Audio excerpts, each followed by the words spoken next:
Un petit peu réfléchi à dont on avait parlé.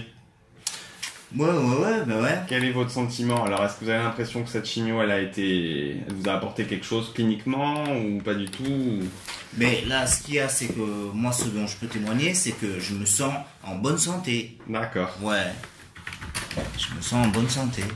Et encore une fois, ce que je veux vous dire ici, c'est que voilà, je compte sur vous, l'équipe et le docteur, enfin, j'ai confiance en vous, en tout cas, ouais, pour m'aider à me maintenir dans cet état de bonne santé, quoi. Au travers de, voilà. Voilà, mais la question c'était Enfin, moi je pense qu'il faut continuer une chimio. Ouais, Après, la question c'était est-ce qu'on reste sur le traitement que vous avez eu là sur la dernière série ou est-ce qu'on envisage autre chose? En sachant que je pense que la pause qu'il y a eu cet été, elle fausse un peu les choses, elle fausse l'évaluation et on a un scanner qui a été fait très longtemps après le scanner d'avant. D'accord. Donc, moi, j'avoue que je serais plutôt partisan d'essayer de poursuivre le traitement que vous avez fait sur la dernière série. D'accord. Ok. Parce que je suis pas certain, en fait, enfin, je pense qu'il y a eu une petite efficacité. D'accord. D'accord. Donc, rester sur la même stratégie et le même schéma thérapeutique, à savoir une chimio toutes les semaines, avec une pause au bout de la 3e semaine, et puis un recontrôle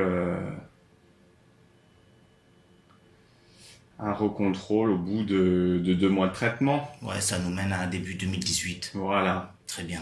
Si on fait 6-9...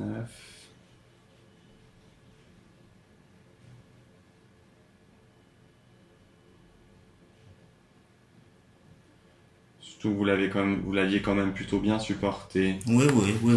Après, il y avait juste l'histoire des plaquettes. Oui, je me suis retrouvé en thrombopénie, Voilà. puis en neutropénie cet été-là. Mais bon, après j'ai fait ce voyage qui a fait en sorte que ça m'a vraiment requinqué physiquement en termes de tout ce qui est indicateur sanguin et tout. Ça m'a fait du bien. Ça m'a fait du bien. Et puis là, je sais aussi que si je cherche par exemple à savoir à me renseigner, qu'est-ce qu'il y a de mieux à faire pour moi ici. Ouais.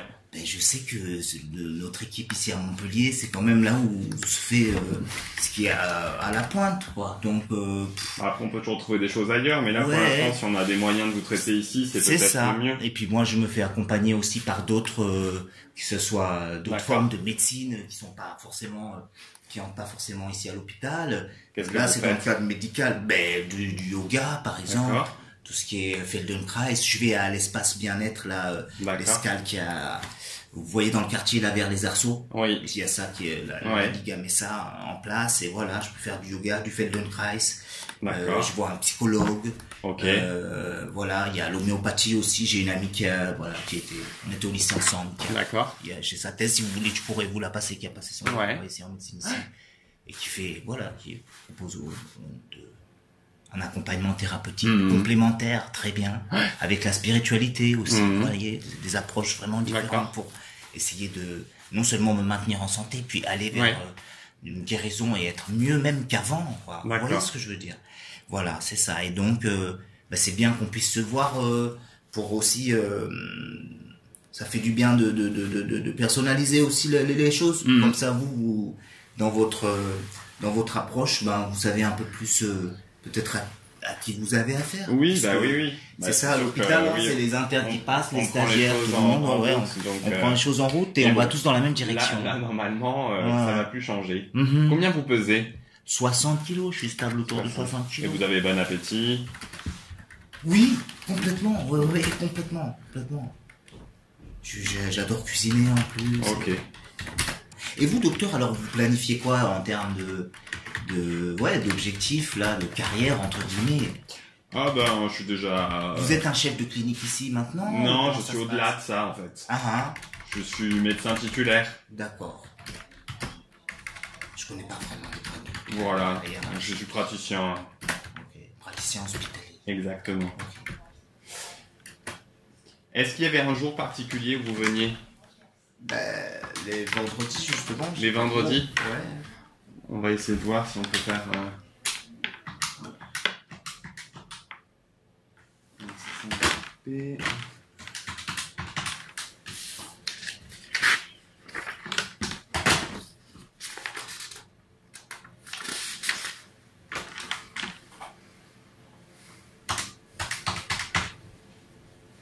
Sinon, je vais demander à Caroline quel programme. Ah oui, donc, je l'ai vu, je l'ai croisé. La prise de sang que vous aviez fait était correcte, hein, donc on peut s'en servir pour la première injection. D'accord. Je vais aller voir si elle est là. Oui, elle, normalement, je l'ai vu passer. Est-ce qu'il vous manque des choses, vous, d'autre côté? Oui, un patch, une ceinture abdominale. Et donc, si on fait 2 cycles...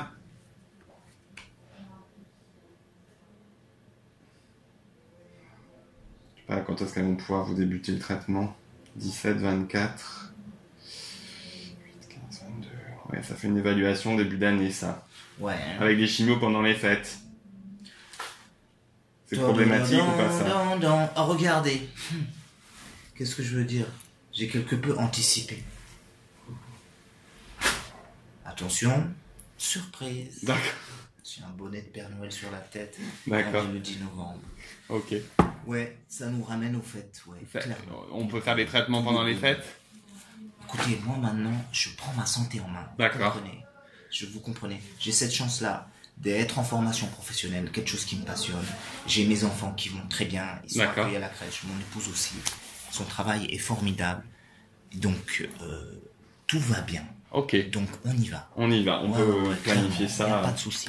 Donc, vous ne refaites pas de prise de sang. Et c'est possible vendredi prochain? Oui.